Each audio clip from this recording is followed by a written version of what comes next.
Detour by Dottie Gravely, Chapter 1. I'm gonna sing my song. Little Sammy the parakeet was seated on his perch, singing his favorite parakeet song. Then the lady decided to clean his cage with a vacuum cleaner hose. Everything was going along fine until the telephone rang. She turned to answer the call. When she turned back around, she noticed that Sammy was missing from his perch. She found him in the vacuum cleaner. It was like being in a Wild West dust storm without a bandana. Now he needed a bath since he was covered with dust. She thought the best plan would be to hold Sammy directly under the bathroom spigot. It was like being thrust into Niagara Falls. Soon he was clean, but wet. He had not looked so pitiful since the day of his hatching. The lady thought the best way to dry him off and fluff up his feathers would be to use the hairdryer. Although he felt that he was standing behind a jet engine, soon he was dry and fluffy. She replaced him on his perch. But Sammy was not singing now. His song was gone. Sammy's life was predictable till that phone call. My life was predictable until the detour happened. Both cars were paid off. The decor of our house didn't need any more tweaking. It was satisfying to me as well as to my husband Alan. We were semi-retired with part-time jobs. Our 4 children were scattered but accessible via a telephone, emails, and Skype. We were happily married, enjoying 3 grandsons and looking forward to more grandchildren ahead. One was in the oven in Alabama. Neither of us were on any prescription medicines. Our health was fine, with only the expected hint of aging. Our blood pressures were low. Our house could have had plaques throughout reading, "Life is good." Just 2 months before the detour, I had published my autobiography.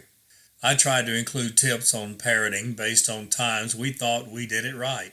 The times we thought we did it wrong leave the most painful of all memories, so they were omitted. I also outlined where Alan, our children, and I were in our journeys of faith. It was released around May 1st, 2015. See Alabama and Beyond, Creating a Lasting Legacy on Amazon. With their permission, I gladly shared the love stories and answers to prayers behind the 3 married children, thus 3 mini-novels. First, there was the artist, minister, soldier, one-half Bolivian, one-half Alabamian son-in-law, Louis Saavedra, who stole Sharon's heart while on duty with the University of Alabama Chi Alpha Christian Fellowship Chapter in Tuscaloosa, Alabama.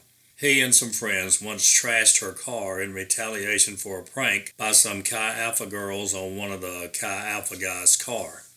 Actually, Sharon was at home with me watching The Return of the Jedi and had nothing to do with the offense. And actually, it was our car, not Sharon's, that was the tack. I remember that smelly tuna smeared on the car door. Her dad requested a cleanup job from the vandals. Louis led the apology and the cleanup effort. The things people do for love. They were married in our home church in Tuscaloosa, December 1999. Sharon and Louis shared a call to ministry that later led them to the University of Arkansas Chi Alpha work. Shortly before our firstborn Charles and Amanda became parents, little John Moore Louis Saavedra was born into the Saavedra household, November 2010. I think he likes to do pranks. Then there was Charles and Amanda and their long-distance courtship between Louisiana and Belgium. He was obviously smitten for his former co-worker from Colorado. They had been on staff together at the University of Louisiana Chi Alpha chapter in Lafayette, Louisiana. When Alan and I visited him in Belgium shortly before his engagement in 2008, we were instructed to wait in another room while he was on Skype with his beloved. No problem. We had had practice staying in the background. His Colorado sweetheart proved to be an ideal wife for him. They had a fun wedding, a la Chi Alpha in Lafayette, Louisiana, in July 2009.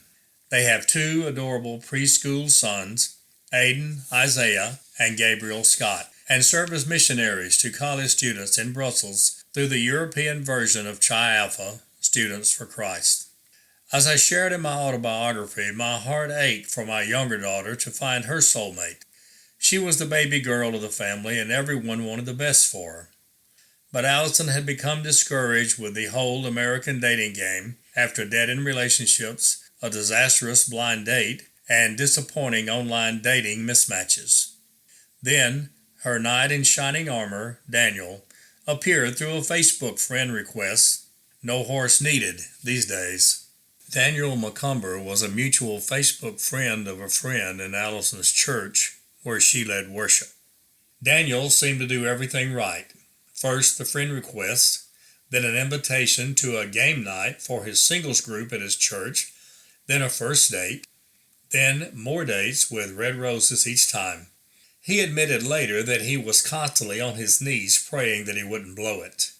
Alan and I were glad we had set up a special savings account about 3 years earlier to cover wedding expenses.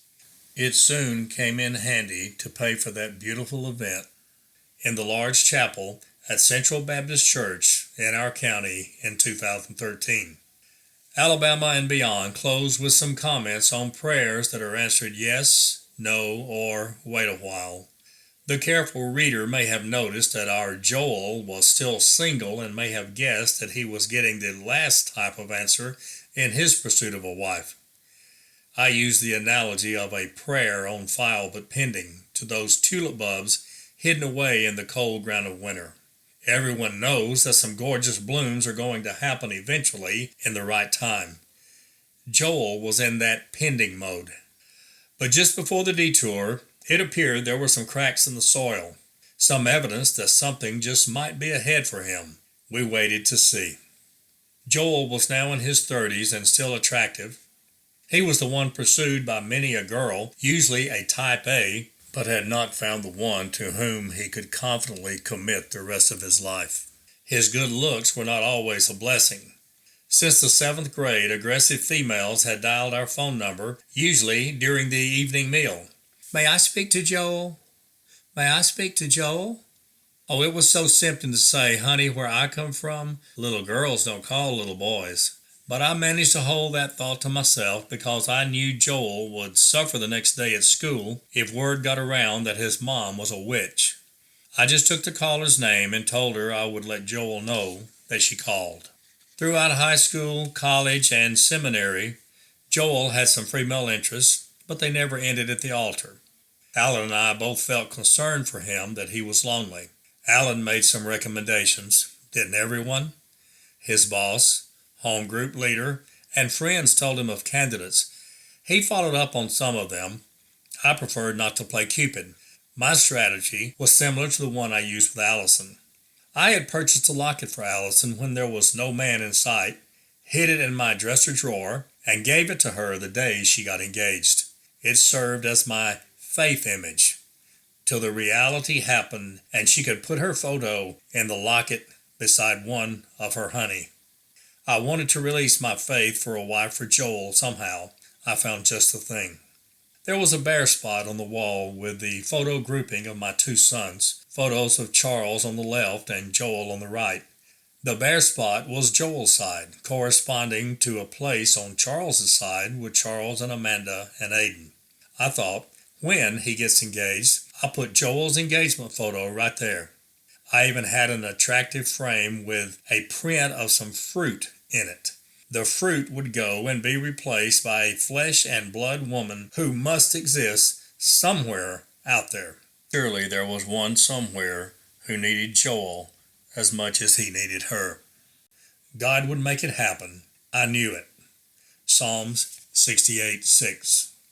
So, unbeknownst to anyone else, I hid that framed art under the guest bed where Joel always slept alone when he came to visit us. It was just within finger reach from the end of the bed. That's the room where I like to go for my morning prayer time. Sometimes I didn't reach under the bed to bring it out and remind the Lord to bring her to my son.